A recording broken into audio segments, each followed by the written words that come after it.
안녕하십니까. 미학조사진학교 황인선입니다. 이번 회에서는 여행사진을 잘 찍어 오려면 선행되는 부분이 있습니다. 그게 촬영 목록 만들기입니다.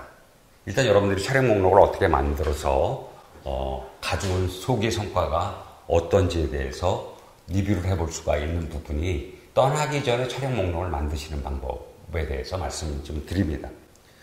여행지에서 자신만의 어떤 그 시선으로 멋진 사진을 담아오고 싶죠, 누구나. 그런데 새로운 지역에 가면요, 시선이 막 돌아다닙니다. 왜?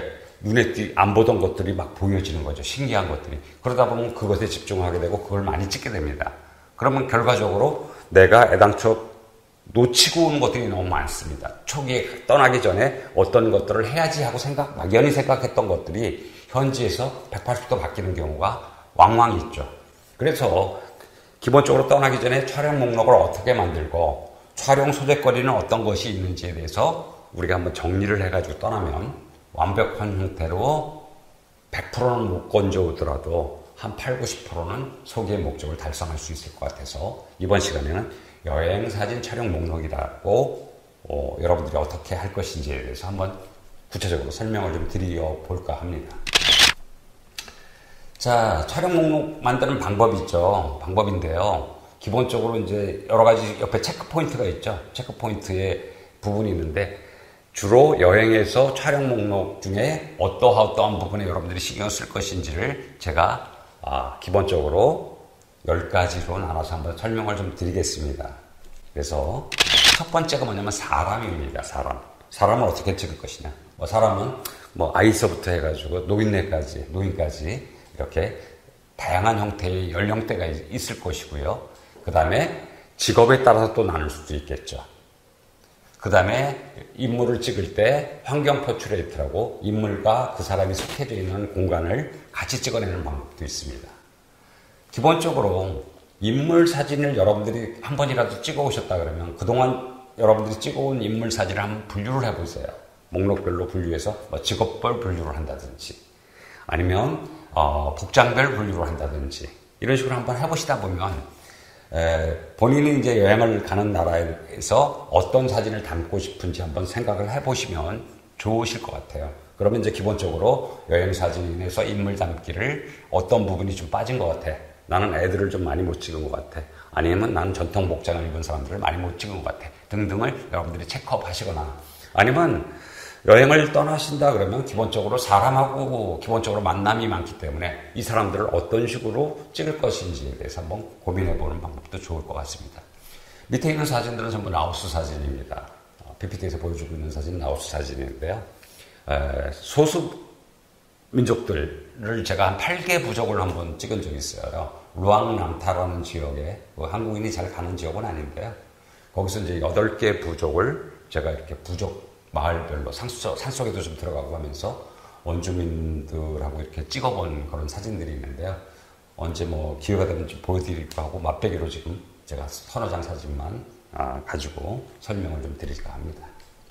자, 아이들이나 노인은 되게 좋은 소재입니다. 사진에서 좋은 대상체거든요. 그래서 아이들 같은 경우는 천진난만하잖아요. 있는 그대로의 어떤 생활, 물론 이제 아이들 찍기는 그런데 이제 기본적인 에티켓이 있죠. 일단 부모한테 익스큐즈를 구하는 게 선행이 돼야 되고요. 특히 이제 유럽이나 이런 데 가면 100%고요. 아시아를 가더라도 마찬가지로 부모한테 미리 익스큐즈를 구한다든지 하시고 찍는 것도 한 가지 방법이고요. 노인분들 같은 경우도 좋은 소재가 됩니다. 그래서 사람을 찍을 때 어떤 형태로 갈 것이냐, 연령대로 간다. 첫 번째. 두 번째는 거기에 민속 의상을 입은 사람들을 어떻게 찍을 것이냐. 이거 되게 찍어오고 싶어 해요. 민속 의상 입은 사람들. 왜냐면 그 나라에 독특한 느낌이 들어가지 않습니까? 그런데 생각보다 사회가 현대화돼서 그런지 그렇게 전통 복장을 입은 사람들이 이렇게 많지가 않아요. 그래서 이제 그런 마을이나 오지를 가야지만 그런 작업을 하실 수가 있고요. 또는 어떤 종교적인 일을 하시는 분들, 즉 종교인들을 찍는 방법도 한 가지가 있고요. 그 다음에 연인들의 모습만을 찍는 방법 또는 시장 상인들의 모습을 찍는 방법 또는 자신의 일에 무슨 조각을 한다든지 아니면 염색을 한다든지 하는 특정 업무에 집중되어 있는 사람들을 찍는 방법 뭐 이렇게 이제 나눌 수가 있습니다. 그래서 일에 열중하는 사람들을 찍다 보면 여러분들이 되게 좋은 소재로서 이야기거리가 된다라고 제가 첫 번째 목록에 추가해야 할 것은 사람들의 모습을 어떻게 찍을 것인지에 대해서 설명을 좀 드렸습니다. 이제 노인들 있죠. 저는 이제 노인들하고 이렇게 좀 제 사진에는 어르신들이 좀 많은데요. 왜 그러냐면 그 노인들은 그 지역사회에 오랜 시간 거기서 생활하신 분들 있잖아요. 그래서 그것이 녹아 있어요. 그래서 그 지역이 느긋하다 그러면 느긋해져 있는 느낌이 들고요. 바쁜 도시에서 산다 그러면 몸에 바쁜 게 배어 있다는 얘기죠. 그리고 그가 살아온 것들에 대한 기본적인 이렇게 정서가 있기 때문에 그 정서를 고스란히 담아올 수 있어서 노인들하고 이야기를 하면서 많이 찍는 소재 중에 하나예요. 물론 도시 다르고 농촌 다르고 어촌 다릅니다. 그리고 노인들의 활동을 보시면 이렇게 가만히 앉아 계신 분들도 있지만 이렇게 체스를 준다든지 아니면 나름대로의 골목길에서 카페에 앉아 있다든지 또는 집안일을 하고 있다든지 이런 분들의 어떤 모습들 되게 이제 그 지역만의 특색 있는 부분들을 여러분들이 찍으실 수 있을 거라고 봅니다. 그래서 오른쪽 사진은 제가 이제 쿠바에서 찍었던 사진인데요. 쿠바에 보면 되게 뭐라 그럴까요? 이렇게 거리에 앉아 계신 분들이 되게 많아요. 물론 이제 이게 그 나라 경제적인 부분하고 또 문화적인 부분이 같이 얽혀서 나온 현상인데 이들이 사실은 일을 하고 싶어도 일거리가 없거든요. 그래서 이렇게 좀 낮 시간대 또 날씨도 덥고 그러니까 낮 시간대 그늘에 이렇게 앉아 계신 노인들이 좀 많습니다. 그래서 가까이 다가가서 이야기를 하면 되게 이렇게 반가워해 주세요. 왜냐면 혼자 이렇게 가만히 계시다가 누군가가 낯선 외국인이 와서 떠듬거리면서 이렇게 이야기를 나누려고 하면 되게 좋아하시죠. 물론 이제 그럴 때 저는 이제 간단하게 사탕 같은 거 준비한 것들을 이렇게 나눠주거나 아니면 음료수를 같이 나눠 마시면서 이렇게 뭐라 그럴까요? 바지랭기즈라 그럴까요? 그러면 이제 외국 사람인지 아니까 기본적으로 이렇게 표정이 밝아지면서 이렇게 좋은 사진들을 좀 찍을 수 가깝게 접근이 가능하다는 얘기죠. 접근이 가능하다는 얘기는 사진을 찍을 수 있는 단계가 된다라고 여러분들한테 말씀드릴 수 있습니다. 자, 그래서 제가 다양하게 쿠바의 그 부분들을 좀 찍었어요.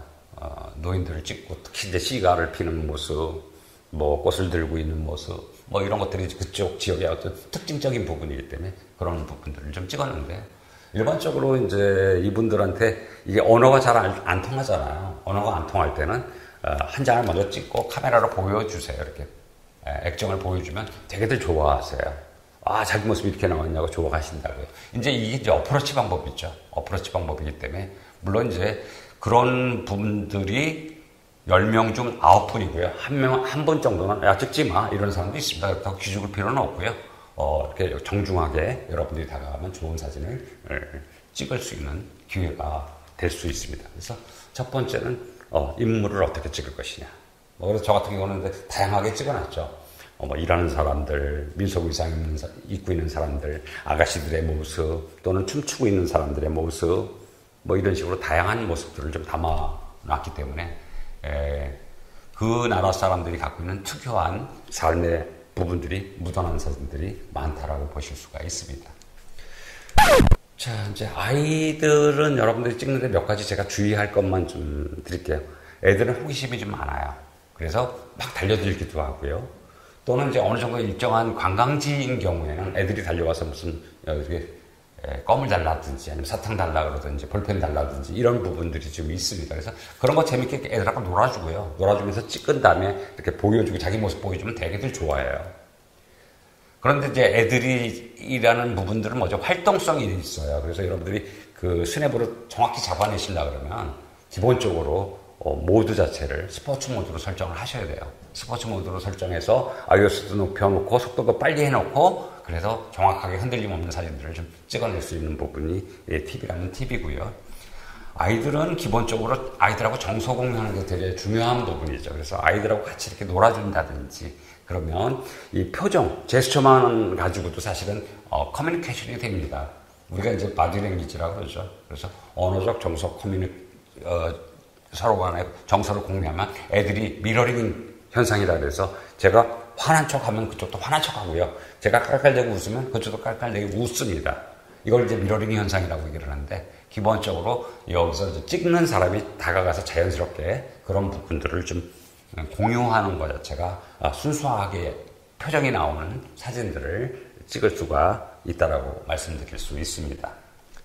자, 이제 첫 번째는 인물에 대한 얘기를 좀 장황하게 했는데요. 인물만큼 중요한 부분들이 없기 때문에 이렇게 길게 말씀을 드렸습니다. 뭐 여기 제가 몇 가지 이제 그 예제로 사진을 좀 보여드리면서 설명을 하겠지만, 기본적으로 이제 제가 사람을 찍을 때는 아까도 앞에서 말씀드린 전통 의상을 입고 있는 사람들을 어떤 형태로 찍을 것인지, 그래서 전통 의상을 입고 있는 지역의 사람들 이렇게 찍어 놓으면 되게 재미난 형태의 모양이 나옵니다. 그리고 두 번째로 젊은 젊은 아가씨들의 모습들을 이렇게 포트레이트로 찍어 놓으면 생기와 활동력, 그리고 그 지역의 어떤 독특한 수줍음 뭐 이런 것까지도 보여질 수가 있고요. 그래서 제가 이제 권해드리는 첫 번째 테마는 사람에 집중하자라는 겁니다. 자, 오늘은 사람에 집중하자로 강의를 마치도록 하겠습니다. 감사합니다.